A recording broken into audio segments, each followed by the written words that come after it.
So is falling in love really just chemicals?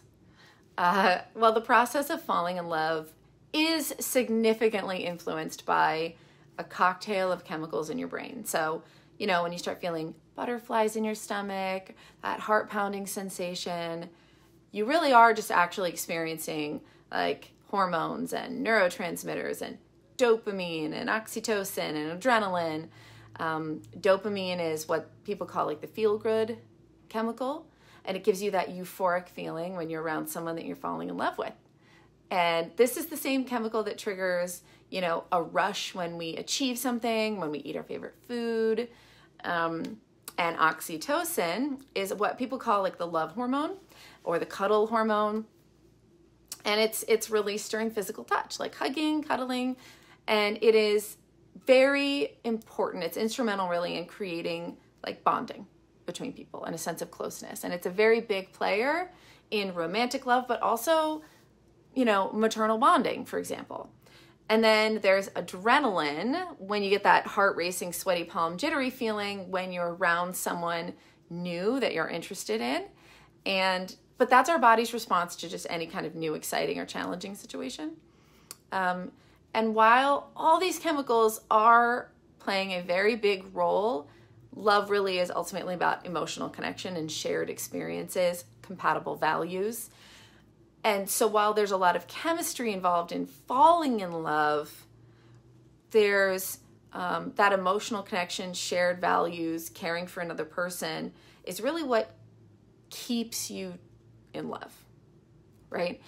Oftentimes what happens is people go through the earlier stages of a relationship feeling all those hormones. It's very exciting feeling.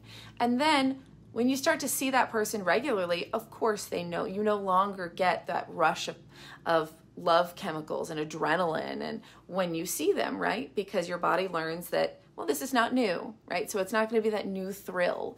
And then people say, well, I don't have the same feelings. I've lost feelings. I'm not in love anymore.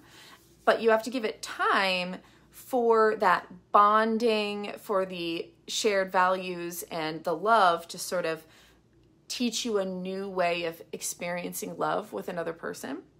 The other thing is, if you really don't have shared values, if you really are very different people in important ways, once those chemicals stop producing every time you're around someone, you're left with the actual person. You're left with the actual relationship. And that's when a lot of people look at them and say, wait a second, we're not actually great together. I was just experiencing, you know, the new rush, the new love rush. And so it can be a very important time period. It's like it's when you get to the fork in the road and you look at that person and you're like, well, I'm not getting all the chemicals anymore. That's worn off, the honeymoon stage, right? Now you're left with the actual person.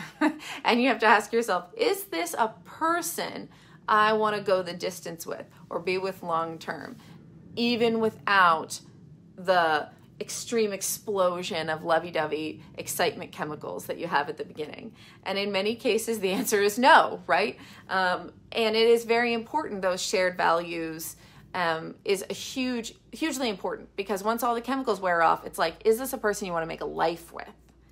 And so I think that's a very essential time period when you come to that fork in the road to recognize if you really should be with that person once your body isn't producing adrenaline and dopamine and oxytocin every time you think about them.